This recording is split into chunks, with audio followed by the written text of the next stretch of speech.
സുഭാഷിതങ്ങൾ 1-ാം അധ്യായം. പുസ്തകത്തിൻ്റെ ഉദ്ദേശം. ദാവീദിൻ്റെ മകനും ഇസ്രായേൽ രാജാവുമായ സോളമൻ്റെ സുഭാഷിതങ്ങൾ.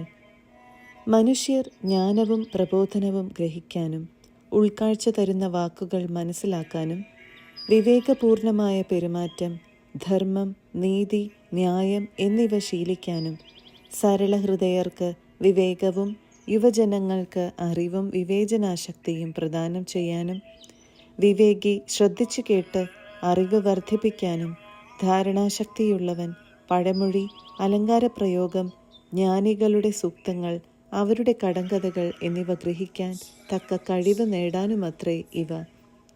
ദൈവഭക്തിയാണ് അറിവിൻ്റെ ഉറവിടം. ഭോഷന്മാർ ജ്ഞാനത്തെയും പ്രബോധനത്തെയും പുച്ഛിക്കുന്നു.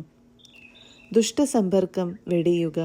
മകനെ, നിന്റെ പിതാവിൻ്റെ പ്രബോധനം ചെവിക്കൊള്ളുക. മാതാവിൻ്റെ ഉപദേശം നിരസിക്കരുത്. അവ നിന്റെ ശിരസിന് വിശിഷ്ടഹാരവും കഴുത്തിന് പതക്കങ്ങളുമത്രേ. മകനെ, പാപികളുടെ പ്രലോഭനത്തിന് വഴങ്ങരുത്. അവർ പറഞ്ഞേക്കാം, വരുക, പതിയിരുന്ന് കൊല ചെയ്യാം. നിഷ്കളങ്കരെ ക്രൂരമായി കുരുക്കിൽപ്പെടുത്താം. അവരെ പാതാളമെന്ന പോലെ നമുക്ക് ജീവനോടെ വിഴുങ്ങാം. അവർ ഗർത്തത്തിൽ പതിക്കുന്നവരെ പോലെയാകും. വിലയേറിയ വിഭവങ്ങൾ നമുക്ക് ലഭിക്കും. കൊള്ളമുതൽ കൊണ്ട് നമുക്ക് വീട് നിറയ്ക്കാം. ഞങ്ങളോട് പങ്കുചേരുക, നമുക്കൊരു പണസഞ്ചി മാത്രം. മകനെ, നീ അവരുടെ വഴിയെ പോകരുത്. അവരുടെ മാർഗത്തിൽ നിന്ന് ഒഴിഞ്ഞു മാറുക. അവരുടെ പാദങ്ങൾ തിന്മയിലേക്ക് പായുന്നു. ചോര ചിന്താൻ അവർ വെമ്പൽ കൊള്ളുന്നു. പക്ഷി കാൺകെ അതിന് വല വയ്ക്കുന്നത് നിഷ്ഫലമാണല്ലോ. ഇവർ പതിയിരിക്കുന്നത് സ്വന്തം രക്തത്തിനു വേണ്ടിയാണ്. സ്വന്തം ജീവന് തന്നെ അവർ കെണിവെക്കുന്നു. അക്രമത്തിലൂടെ നേട്ടമുണ്ടാക്കുന്നവരുടെ എല്ലാം ഗതി ഇതാണ്. അത് അവരുടെ തന്നെ ജീവനെ അപഹരിക്കുന്നു. ജ്ഞാനത്തിൻ്റെ ആഹ്വാനം. ജ്ഞാനം തെരുവിൽ നിന്ന് ഉച്ചത്തിൽ വിളിച്ചറിയിക്കുന്നു. ചന്തസ്ഥലങ്ങളിൽ അവൾ ഉദ്ഘോഷിക്കുന്നു. കോട്ടമുകളിൽ നിന്നുകൊണ്ട് അവൾ പ്രഖ്യാപിക്കുന്നു. നഗര കവാടങ്ങളിൽ നിന്ന് അവൾ സംസാരിക്കുന്നു. ഭോഷരെ, നിങ്ങൾ എത്ര നാൾ ഭോഷരായി കഴിയും? എത്ര നാൾ പരിഹാസകർ പരിഹാസത്തിൽ ആഹ്ലാദിക്കുകയും മൂഢർ അറിവിനെ നിന്ദിക്കുകയും ചെയ്യും? എൻ്റെ ശാസന ശ്രദ്ധിക്കുക. എൻ്റെ ചിന്തകൾ ഞാൻ നിങ്ങൾക്ക് പകർന്നു തരാം. എൻ്റെ വാക്കുകൾ ഞാൻ നിങ്ങൾക്ക് മനസ്സിലാക്കി തരാം. ഞാൻ വിളിച്ചിട്ടും നിങ്ങൾ ശ്രദ്ധിക്കാൻ വിസമ്മതിച്ചു. ഞാൻ കൈനീട്ടിയിട്ടും ആരും ഗൗനിച്ചില്ല. നിങ്ങൾ എൻ്റെ ഉപദേശം അപ്പാടെ അവഗണിക്കുകയും എൻ്റെ ശാസന നിരാകരിക്കുകയും ചെയ്തു. അതിനാൽ ഞാനും നിങ്ങളുടെ അനർത്ഥത്തിൽ നിങ്ങളെ പരിഹസിക്കും. പരിഭ്രാന്തി നിങ്ങളെ പിടികൂടി കൊടുങ്കാറ്റുപോലെ പ്രഹരിക്കുമ്പോൾ, അത്യാഹിതം ചുഴലിക്കാറ്റുപോലെ വന്നെത്തുമ്പോൾ, ദുരിതവും വേദനയും നിങ്ങളെ ബാധിക്കുമ്പോൾ ഞാൻ നിങ്ങളെ പരിഹസിക്കും. അപ്പോൾ അവരെന്നെ വിളിക്കും, ഞാൻ വിളി കേൾക്കുകയില്ല. ജാഗരൂകതയോടെ എന്നെ അന്വേഷിക്കും, കണ്ടെത്തുകയില്ല. അവർ അറിവിനെ വെറുത്ത് ദൈവഭക്തിയെ നിരാകരിച്ചു. അവരെൻ്റെ ഉപദേശം അവഗണിക്കുകയും എൻ്റെ ശാസന പുച്ഛിക്കുകയും ചെയ്തു. അതിനാൽ അവർ സ്വന്തം പ്രവൃത്തിയുടെ ഫലമനുഭവിക്കും. സ്വന്തം തന്ത്രങ്ങളിൽ മടുപ്പ് തോന്നുകയും ചെയ്യും.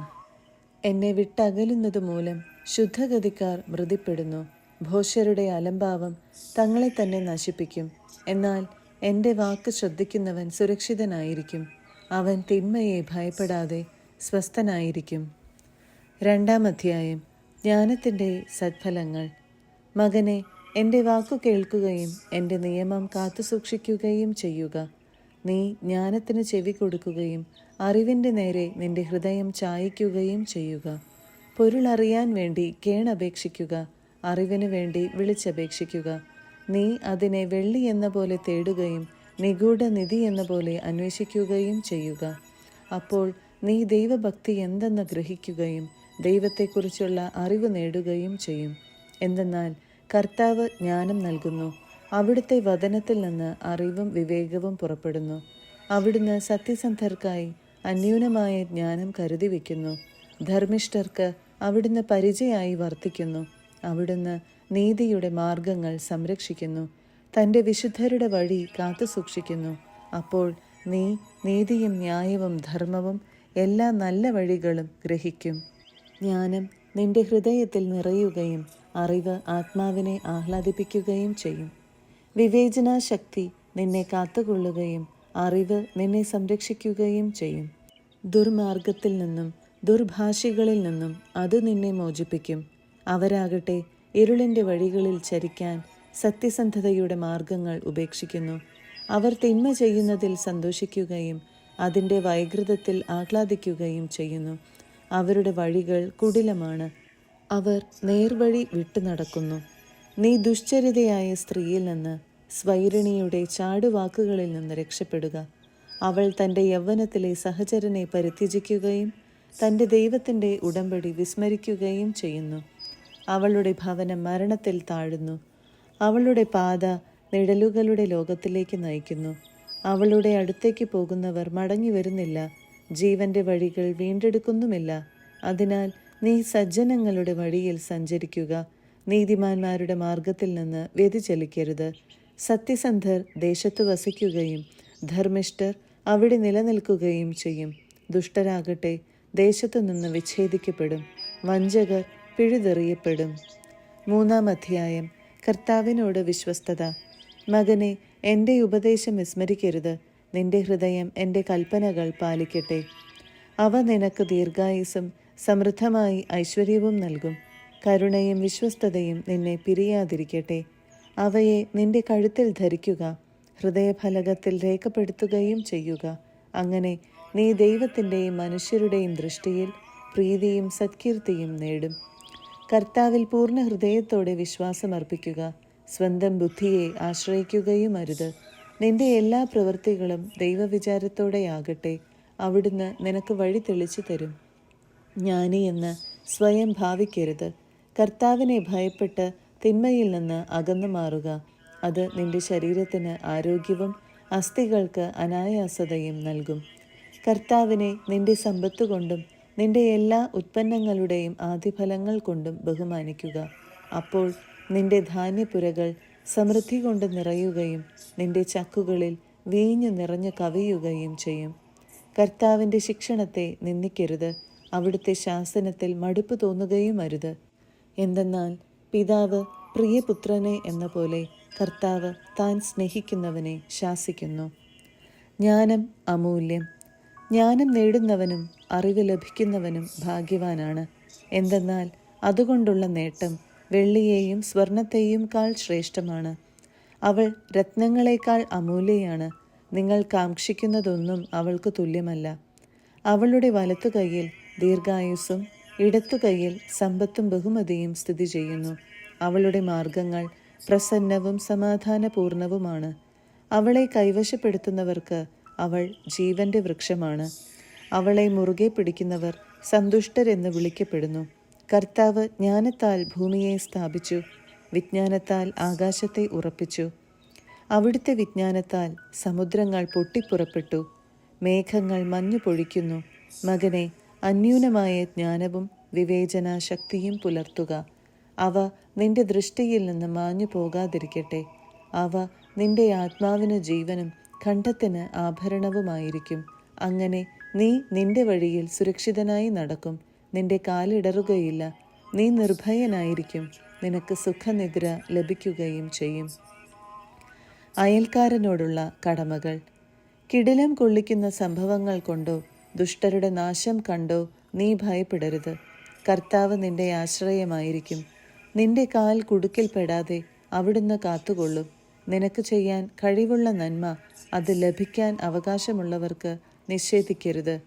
അയൽക്കാരൻ ചോദിക്കുന്ന വസ്തു നിന്റെ കൈവശമുണ്ടായിരിക്കെ പോയി വീണ്ടും വരിക, നാളെ തരാം എന്ന് പറയരുത്. നിന്നെ വിശ്വസിച്ച് പാർക്കുന്ന അയൽക്കാരനെ ദ്രോഹിക്കാൻ ആലോചിക്കരുത്. നിനക്ക് ഉപദ്രവം ചെയ്യാത്തവനുമായി കലഹിക്കരുത്. അക്രമിയുടെ വളർച്ചയിൽ അസൂയപ്പെടുകയോ അവൻ്റെ മാർഗം അവലംബിക്കുകയോ അരുത്. ദുർമാർഗികളെ കർത്താവ് വെറുക്കുന്നു. സത്യസന്ധരോട് അവിടുന്ന് സൗഹൃദം പുലർത്തുന്നു. ദുഷ്ടരുടെ ഭവനത്തിന്മേൽ കർത്താവിൻ്റെ ശാപം പതിക്കുന്നു. എന്നാൽ നീതിമാന്മാരുടെ ഭവനത്തെ അവിടുന്ന് അനുഗ്രഹിക്കുന്നു. നിന്ദിക്കുന്നവരെ അവിടുന്ന് നിന്ദിക്കുന്നു. വിനീതരുടെ മേൽ കാരുണ്യം പൊഴിക്കുന്നു. ജ്ഞാനികൾ ബഹുമതി ആർജിക്കും, ഭോഷർക്ക് അവമതി ലഭിക്കും. 4-ാം അധ്യായം. ജ്ഞാനസമ്പാദനം അഭികാമ്യം. മക്കളെ, പിതാവിൻ്റെ പ്രബോധനം കേൾക്കുവിൻ. അതിൽ ശ്രദ്ധിച്ച് അറിവ് നേടുവിൻ. ഞാൻ നിങ്ങൾക്ക് സതുപദേശങ്ങൾ നൽകുന്നു. എൻ്റെ പാഠങ്ങൾ തള്ളിക്കളയരുത്. ഞാൻ അമ്മയ്ക്ക് ഏകസന്താനമായി ഇളം പ്രായത്തിൽ പിതാവിനോടൊപ്പം കഴിയവേ അവൻ എന്നെ ഇപ്രകാരം പഠിപ്പിച്ചു. നിന്റെ ഹൃദയം എൻ്റെ വാക്കുകൾ മുറുകെ പിടിക്കട്ടെ. എൻ്റെ കൽപ്പനകൾ പാലിച്ചാൽ നീ ജീവിക്കും. വിജ്ഞാനവും ഉൾക്കാഴ്ചയും നേടുക. എൻ്റെ വാക്കുകൾ വിസ്മരിക്കരുത്. അവയിൽ നിന്ന് വ്യതിചലിക്കുകയും അരുത്. ജ്ഞാനം ഉപേക്ഷിക്കരുത്. അവൾ നിന്നെ കാത്തുകൊള്ളും. അവളെ സ്നേഹിക്കുക. അവൾ നിന്നെ സംരക്ഷിക്കും. ജ്ഞാനം സമ്പാദിക്കുകയാണ് സർവപ്രധാനം. എന്തു ത്യജിച്ചും ജ്ഞാനം സമ്പാദിക്കുക. അവളെ അമൂല്യമായി കരുതുക. അവൾ നിനക്ക് ഉയർച്ച നൽകും. അവളെ പുണരുക. അവൾ നിന്നെ ആദരിക്കും. അവൾ നിന്റെ ശിരസിൽ മനോഹരമായ പൂമാല അണിയിക്കും. നിനക്ക് മഹത്വത്തിൻ്റെ കിരീടം നൽകും. മകനെ, എൻ്റെ വാക്ക് നിന്റെ ഹൃദയത്തിൽ പതിയട്ടെ. അപ്പോൾ നിനക്ക് ദീർഘായുസ്സുണ്ടാകും. ഞാൻ ജ്ഞാനത്തിൻ്റെ വഴി നിന്നെ പഠിപ്പിച്ചു. സത്യസന്ധതയുടെ പാതകളിൽ നിന്നെ നയിച്ചു. നടക്കുമ്പോൾ നിന്റെ കാലിടറുകയില്ല. ഓടുമ്പോൾ വീഴുകയുമില്ല. എൻ്റെ ഉപദേശം മുറുകെ പിടിക്കുക. അത് കൈവിടരുത്. അത് കാത്തു സൂക്ഷിക്കുക. അത് നിന്റെ ജീവനാണ്. ദുഷ്ടരുടെ പാതയിൽ പ്രവേശിക്കരുത്. ദുർജനങ്ങളുടെ മാർഗത്തിൽ ചരിക്കുകയും അരുത്. അതിൽ നിന്ന് ഒഴിഞ്ഞു നിൽക്കുക. അതിൽ സഞ്ചരിക്കരുത്. അതിൽ നിന്ന് അകന്നു മാറി കടന്നു പോവുക. എന്തെന്നാൽ തെറ്റു ചെയ്യാതെ അവർക്ക് ഉറക്കം വരില്ല. ആരെയെങ്കിലും തട്ടി വീഴ്ത്തിയില്ലെങ്കിൽ അവർക്ക് നിദ്ര നഷ്ടപ്പെടുന്നു. കാരണം അവർ ദുഷ്ടതയുടെ അപ്പം ഭക്ഷിക്കുകയും അക്രമത്തിൻ്റെ വീഞ്ഞ് കുടിക്കുകയും ചെയ്യുന്നു. എന്നാൽ നീതിമാന്മാരുടെ പാത പൂർവാന്നത്തിലെ വെയിൽ പോലെ പ്രകാശം വർദ്ധിപ്പിച്ചുകൊണ്ടിരിക്കുന്നതാണ്. ദുഷ്ടരുടെ മാർഗം സാന്ദ്ര തമസ് പോലെയാണ്. എവിടെ തട്ടി വീഴുമെന്ന് അവർക്കറിഞ്ഞുകൂടാ. മകനെ, എൻ്റെ വാക്കുകൾ ശ്രദ്ധിക്കുക. എൻ്റെ മൊഴികൾക്ക് ചെവി തരുക. അവ നിന്റെ ദൃഷ്ടിപഥത്തിൽ നിന്ന് മാഞ്ഞു പോകാതിരിക്കട്ടെ. അവ നിന്റെ ഹൃദയത്തിൽ സൂക്ഷിക്കുക. എന്തെന്നാൽ അവയെ ഉൾക്കൊള്ളുന്നവന് അവ ജീവനും അവൻ്റെ ശരീരത്തിന് ഔഷധവുമാണ്. നിന്റെ ഹൃദയത്തെ ജാഗരൂകതയോടെ കാത്തു സൂക്ഷിക്കുക. ജീവന്റെ ഉറവകൾ അതിൽ നിന്നാണ് ഒഴുകുന്നത്. വക്രമായ സംസാരം നിന്നിൽ നിന്ന് അകറ്റിക്കളയുക. കുടില ഭാഷണത്തെ ദൂരെ അകറ്റുക. നിന്റെ ദൃഷ്ടി അവക്രമായിരിക്കട്ടെ. നിന്റെ നോട്ടം മുൻപോട്ട് മാത്രമായിരിക്കട്ടെ. നീ നടക്കുന്ന വഴികൾ ഉത്തമമെന്ന് ഉറപ്പിക്കുക. അപ്പോൾ അവ സുരക്ഷിതമായിരിക്കും. വലത്തോട്ടോ ഇടത്തോട്ടോ വ്യതിചലിക്കരുത്. തിന്മയിൽ കാലൂന്നുകയും അരുത്.